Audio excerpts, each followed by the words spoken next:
خاندان, میں حوالہ دکھاؤں گا, مجھ سے سنو حوالہ. حضرت سیدہ زینب نے سارے جنازے دیکھے, بھتیجوں کو, بھانجوں کو, سب کو شہید ہوتے دیکھا. عورتیں ڈرتی میت کو ہاتھ نہیں لگاتی, چیختی ہیں بیویاں. لیکن حضرت جناب زینب نے پتہ کیا دیکھا تھا؟ وہ سننا ذرا. امام حسین کی لاش مبارک کربلا میں پڑی تھی اور امام حسین کا سر کاٹ کے نیزے پہ چڑھایا گیا تھا, اور وہ بیویوں کے سامنے خالی سر چل رہا تھا, اور سینکڑوں میل کا سفر کر کے دمشق کے بازاروں سے گزرتا وہ سر گیا. آج میں سر کی بات نہیں کرتا, سر کی.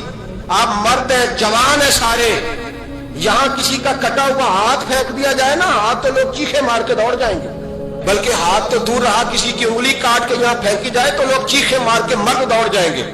لیکن کٹا ہوا سر دیکھا, لاشیں دیکھے.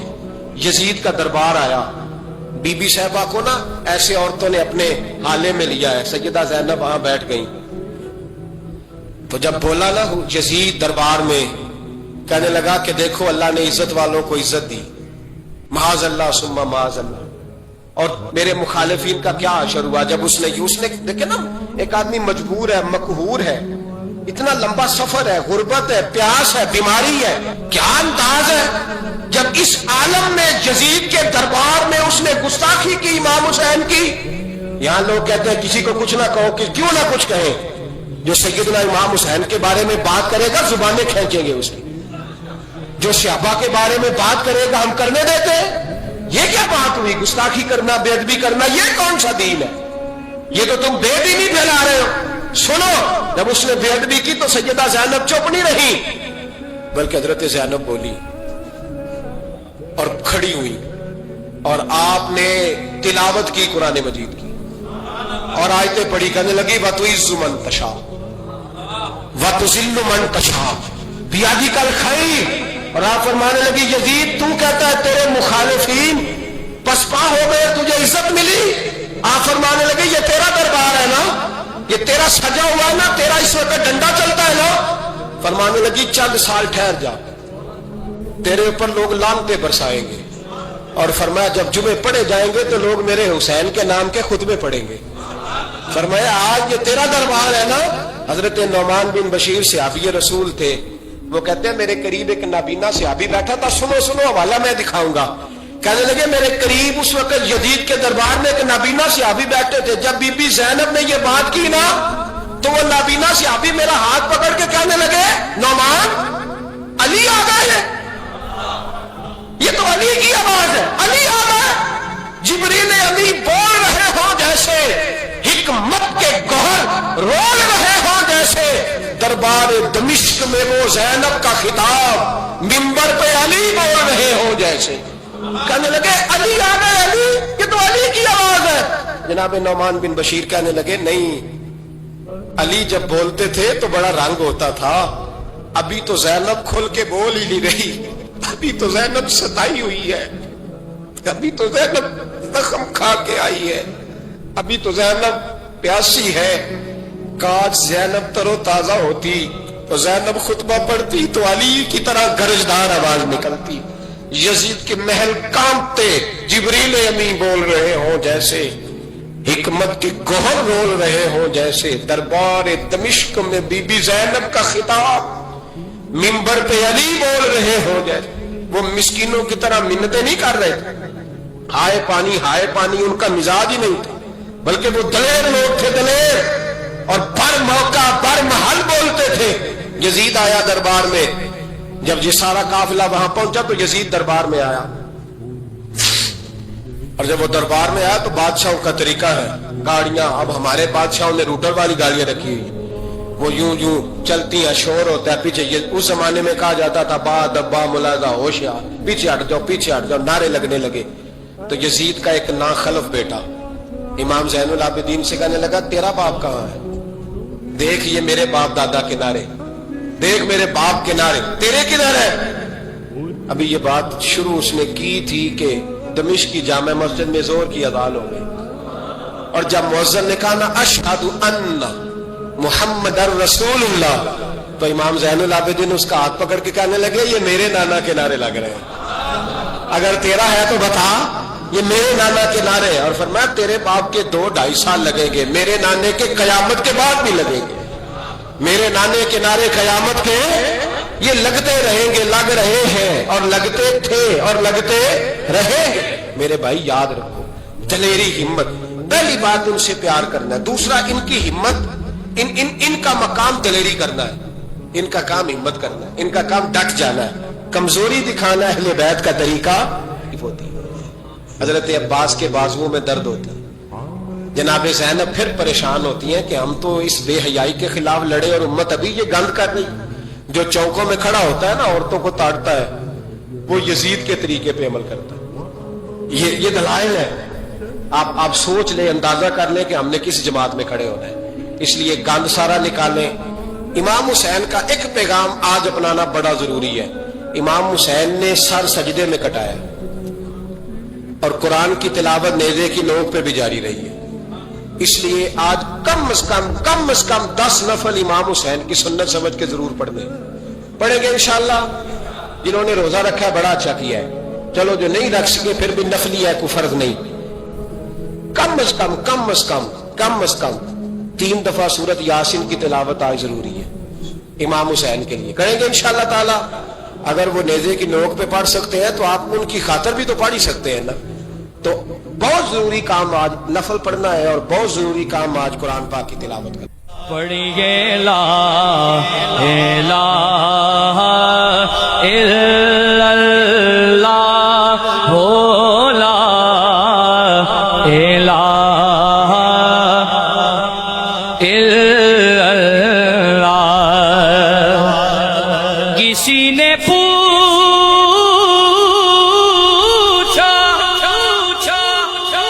کہ جنت کی کوئی قیمت ہے تو مصطفیٰ نے کہا لا الہ